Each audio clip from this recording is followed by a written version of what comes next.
I think we can start with the first session. I will be the chair. So we will have a group of 4 speakers. Each speaker has 10 minutes, and then we have a couple of minutes for questions. Given the time each speaker has, probably it's better to postpone questions to the end of the talk. So the topic of this first session is supersymmetric gauge theories, and the first speaker is Fabrizio Del Monte. Can you share? Okay. Yeah. Yes. Okay, so as I said, the first speaker is Fabrizio from SISA, and he will be telling us about BPS quivers of 5-dimensional SCFTs, topological strings, and q-Painlevé equations. Please. Thank you for having me. And this is based on work in collaboration with Giulio Bonelli and Alessandro Tanzini. And I will start with trying to give you some general picture. So in 5 dimensions, gauge theories are not ultraviolet complete. And because the gauge coupling is an irrelevant parameter, as you well know. But what can happen is that we can have low energy infrared gauge theory phase from ultraviolet fixed point.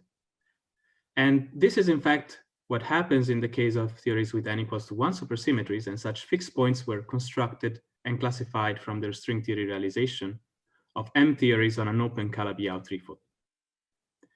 Now, from the geometric data of this Calabi-Yau threefold, it is possible to define a discrete integrable system called a cluster integrable system.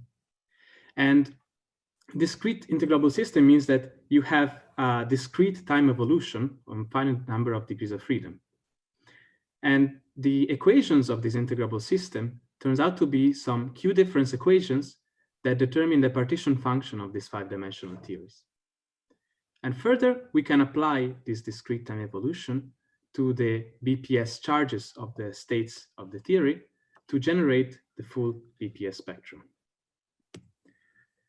So I want to first give you an idea of what are these equations that we're talking about. So this is the equation for the partition function of pure SU2 superior Mills in 4 dimensions. You see, it is a bilinear differential equation in which the time is the complexified gauge coupling of the theory. Now, when we go to 5 dimensions, this becomes a difference equation in which we're shifting the gauge couplings by units of the string coupling. And by working with exponentiated variables, this becomes a q-difference equation, which is known as q-Painlevé 3-3. Such difference equations were classified in the mathematical literature by Sakai in 2001, and this is the diagram of their classification. Now, this lower part relates to rather the 4-dimensional theories, and we will see the talk by Fran later, but we will be focusing on this upper part. And the reason why this classification diagram is interesting based on these affine root lattices is that this is exactly the same diagram as the one classifying 5-dimensional SCFTs with 1-dimensional Coulomb branch. So there's really one such integrable equation for every 5-dimensional SCFTs. And there are several ways to study these equations from a physics perspective, and we will be focusing on this cluster integrable system approach. So what are the cluster integrable systems? Well, the starting point is this kind of diagram, which is called a quiver, and in this context is called a BPS quiver. We have some nodes, and to each node is attached a vector encoding the charges of an elementary BPS state. And between the nodes, we have arrows that represent the Dirac pairing between these states. And this is the quiver for 4-dimensional pure SU2 superior Mills. And so the only quantum numbers that we have are the electric and magnetic charges for these states. Now, when we go to 5 dimensions, we have to add in general 2 nodes because we have 2 more charges, which are the Kaluza-Klein momentum, because we're considering the theory on R4 times S1, and the instanton charge, because the instantons in 5 dimensions are particles and they have a topological conserved current. And further, in 5 dimensions, besides these vectors of BPS charges, it turns out to be useful to associate a pair of variables called cluster variables with coefficients to every node. And these are the tau variables, which are actually the 5-dimensional partition functions of these theories, and the coefficients, because they enter as coefficients in the equations, and they parameterize the various physical quantities, which are Kähler parameters of the Calabi-Yau, so masses, gauge couplings, and so on. So in the paper, we also consider the SU2 theory with 2 flavors, and then you have to add also flavor charges in the quiver, and they start to become more complicated. And the main tool that we use is the transformation laws of these quivers, which are called mutations. So a mutation brings one quiver to the other, and these will be associated to different elementary BPS charges, but they come from the same Calabi-Yau. So they're just different phases of the same ultraviolet theory. And the important part is that we know how all these variables transform under such mutations. So for example, here, if I want to apply a mutation at one node here, it's a mutation is applied at one node of the quiver, I end up with this other quiver that you see is different. These charges are different, and the variables are different, but I know how they transform. So the idea is to find some combination of such mutation, possibly also with permutations of the nodes of the diagram, that leave the quiver invariant. So these are kind of these self-dualities of the theories. They are a sequence of these dualities that preserve this phase of the theory. And it turns out that these self-dualities give some discrete time flow of this integrable system, and the transformation laws for these tau variables allow you to write these q-difference equations, studying these flows. Now, this is the case of pure SU2 super-Yang Mills, and in this case, there is one flow, and that is the one that I showed you before that shifts the gauge coupling. And so when you solve this equation, the natural expansion is a weakly coupled expansion, which is the usual instanton expansion of the partition function. Now, our main observation is the following, that starting from the theory with 2 flavors, one has many of these flows.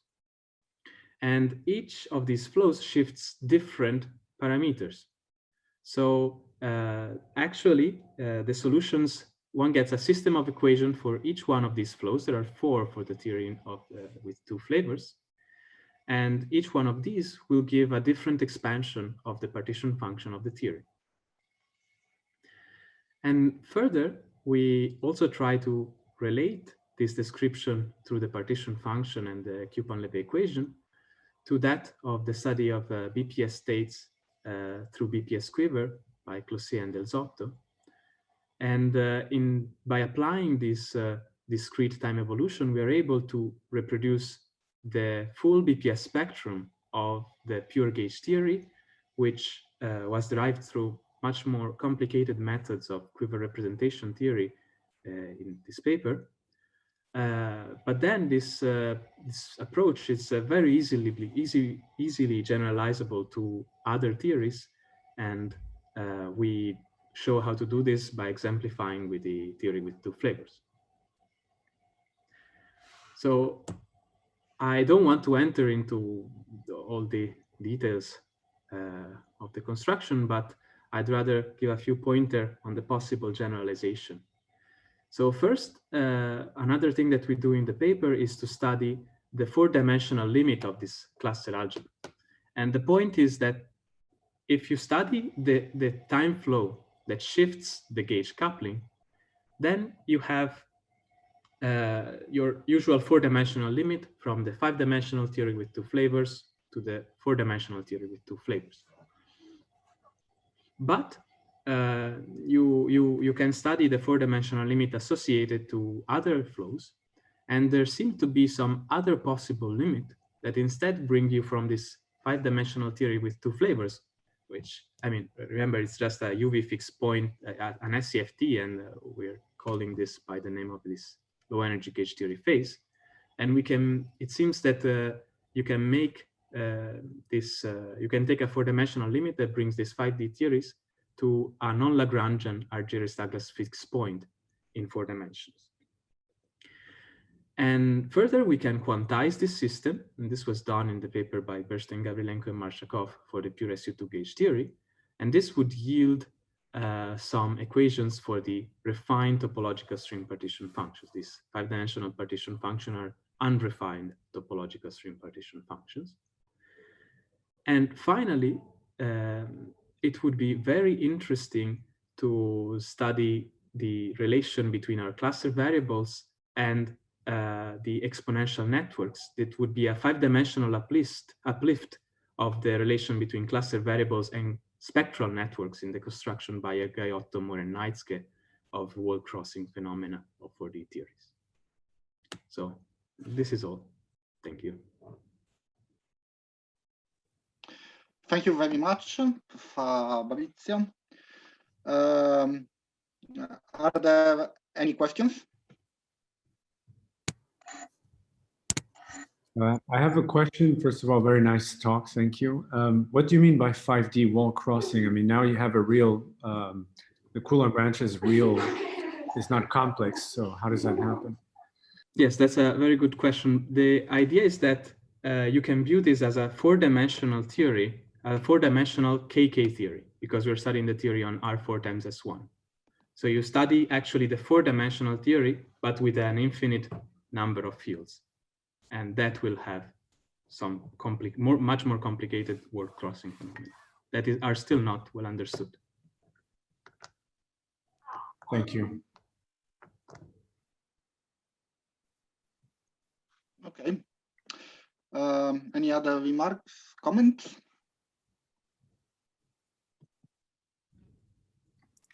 Hi, Fabrizio. Can I ask one question? So you mentioned that you have this additional flow, right, from an F equal to goes to the Argyris-Douglas. Do you know, or do you have any opinion on whether this is just something for an F equal 2, or is for all the others, like an F equal 1, an F equal 3, maybe even an F equal 0, you have something similar? So let's go back to this classification diagram. The point is that, you see, so here in an F equal, in this case, this an F equals to 2 case, you have these two arrows, and one brings to the Argyris-Douglas theory. So this seems kind of special to this case. But then it's a bit weird because you have also this arrow from just the pure gauge theory. Yes. And that would be very interesting because there it's even weirder, I would say. Yeah. And also from this, that would be just local P2. From the P2 to the H0. Okay, thank you.